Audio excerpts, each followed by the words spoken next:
Olá a todos, bem-vindos à RV Academia e ao terceiro vídeo da saga Os Cabos das Tormentas. Hoje dedicado ao vídeo, às suas aplicações e aos cabos e ligações entre os diversos dispositivos. Desde que a humanidade conseguiu captar as primeiras fotografias e imagens paradas no tempo, que houve o desejo de lhes dar movimento. Os irmãos Lumière foram pioneiros e muitos de nós fizemos experiências com animações na sala de aula, mas não faziam parte do programa nem foram pedidos pelo professor ou pela professora. Uma sequência de desenhos na velocidade certa permite criar a ilusão de movimento. E não se preocupem, as minhas notas eram boas. No tempo em que estudei, com exceção de 2 ou 3 momentos em que foram utilizadas gravações em VHS, o vídeo era um recurso raro e caro. Aliás, os videogravadores só começam realmente a ser utilizados na década de 50, eram enormes, do tamanho de um carro, e exclusivamente propriedade de emissoras de televisão. Só em meados dos anos 70, com os formatos VHS e Betamax, é que o vídeo realmente entra em nossas casas. Hoje os computadores e a internet oferecem-nos milhares de vídeos e podem ser um recurso fabuloso para utilizar na sala de aula ou em recursos assíncronos. E a sua inclusão tem grandes vantagens nas nossas metodologias. E a primeira pode mesmo ser a diversidade de conteúdos existentes, não sendo difícil de imaginar que existem materiais elaborados por terceiros, disponíveis sem custos e que após uma pequena triagem se podem revelar de grande interesse para as nossas aulas. Nomeadamente para a utilização em Flipped Classroom, sala de aula invertida, porque cria mais espaço para reflexão, para discussão em grupo, seja numa sala de aula real ou virtual. O vídeo chega a mais alunos, apelando a mais estilos de aprendizagem. É também mais eficaz na compreensão e retenção da informação. Ajuda os alunos a perceber matérias e conceitos mais profundos. E é uma ótima forma de desenvolver a literacia digital, quer seja o aluno um receptor, quer seja o próprio produtor dos materiais. E sem dúvida que a produção de materiais para aulas assíncronas, nomeadamente para a utilização em Flipped Classroom, sala de aula invertida, porque cria mais espaço para reflexão, para discussão em grupo, seja numa sala de aula real ou virtual. A tecnologia evoluiu tão rapidamente que por vezes é difícil acompanhar este progresso, conhecer as nomenclaturas ou saber qual o melhor recurso para utilizar em cada aplicação. Para provar isso mesmo, vamos assistir a um curtíssimo segmento de um filme dos anos 40 que nunca foi visionado antes. O filme chama-se Alta em Definição e nesta cena dramática alguém tenta saber mais informações a um indivíduo que aprisionou. What's the code? I'm not gonna tell you anything. Okay. It's 720P. That's the code. You're lying. That's all I know. O código é 720p, hoje seria fácil de perceber, ou talvez não. A indústria bombardeia-nos com o seu jargão técnico e para interpretarmos estes enigmas, temos de voltar ao tempo do filme mudo. As primeiras câmaras em Hollywood eram acionadas manualmente e para conseguir o efeito da imagem em movimento, captavam 16 a 18 imagens por segundo. A partir de cerca de 12 imagens por segundo, a nossa visão não consegue distinguir os fotogramas e assume esta sequência como imagem em movimento. Com a introdução do som nos filmes, estas variações na velocidade tornaram-se problemáticas, porque somos mais sensíveis às diferenças no som do que às variações na velocidade do movimento. E por diversos motivos encontrou-se um número mínimo de imagens que pudesse garantir sincronismo do som e movimento. E assim nasceram as 24 imagens por segundo, que é o padrão utilizado pelo filme gravado em película. Quando as primeiras tentativas de criar a televisão foram feitas, descobriu-se que a tecnologia utilizada, o cinescópio, com apenas 24 imagens por segundo, apresentava cintilação e cansava muito a vista, para além de apresentar pouca qualidade. Para resolver esta questão, foi decidido dividir cada imagem em 2 meias imagens. Os objetos filmados eram divididos em linhas imaginárias e primeiro eram captadas as linhas ímpares e depois as pares.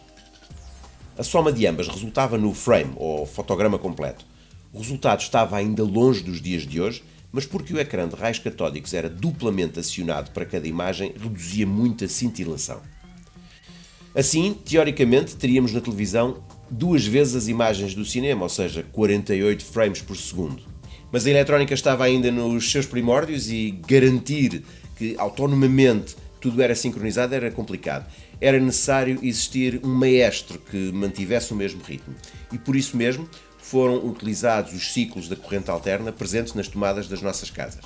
E assim nascem dois sistemas com 60 imagens por segundo nos Estados Unidos e 50 imagens por segundo na Europa.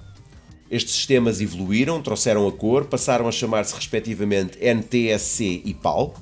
Existiram várias variações, incluindo o francês SECAM, e chegaram ao mundo todo. Já percebemos que no cinema cada fotograma é captado de uma só vez, e na televisão tradicional duas imagens, ímpar e par, eram entrelaçadas. Quando os sistemas operam assim, estamos a falar do sistema interlaced. Com o aumento das capacidades dos sistemas, nomeadamente digitais, foi possível captar imagens completas, e a este método chamamos progressivo. Está explicado o P no código do filme, falta saber o que é o 720. Quando falamos de um televisor plasma ou LCD, estamos a falar de uma matriz que divide a imagem em linhas e colunas. Em cada uma das interseções da matriz existe um conjunto de pequenos pontos luminosos que reproduzem as cores primárias do método aditivo, o vermelho, o verde e o azul. Cada um destes conjuntos fazem o elemento mínimo da imagem, o Picture Element, e a sua abreviatura resultou no termo pixel. Variando a intensidade de cada cor e luz, conseguimos reproduzir um elevado número de cores e tons. E o número de pixels muda drasticamente a qualidade da imagem. Reparem no nosso amigo Smiley. Se o tentarmos reproduzir numa matriz de apenas 20 por 20 pontos, é possível reconhecê-lo, mas os contornos e subtilezas desaparecem. Se dobrarmos o número de linhas e colunas, os contornos tornam-se mais visíveis, mas ainda estamos longe da imagem real.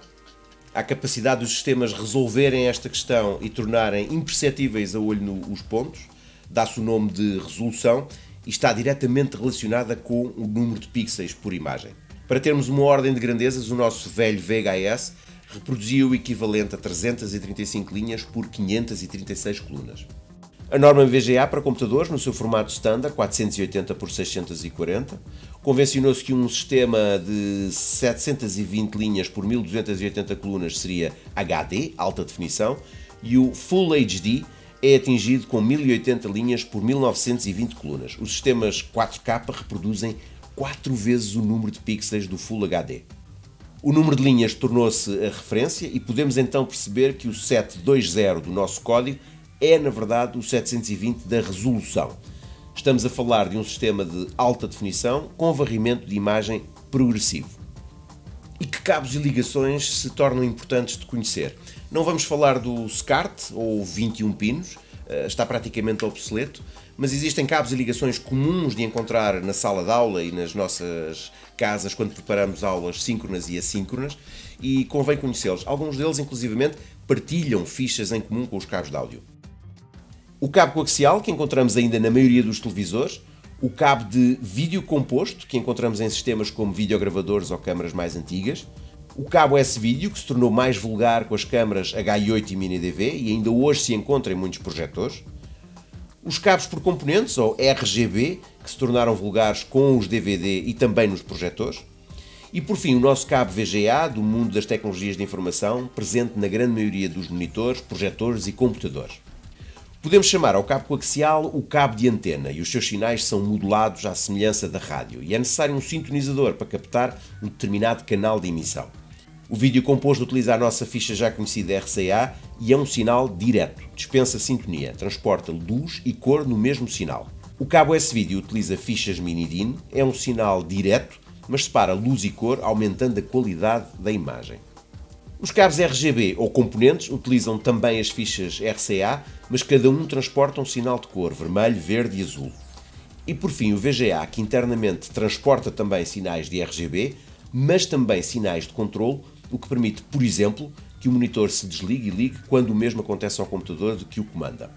Da esquerda para a direita, estes cabos apresentam uma ordem de evolução na qualidade e resolução ou definição da imagem, mas todos eles apresentam dois aspectos comuns. São cabos que transportam sinais de vídeo analógico e são também cabos que não transportam som.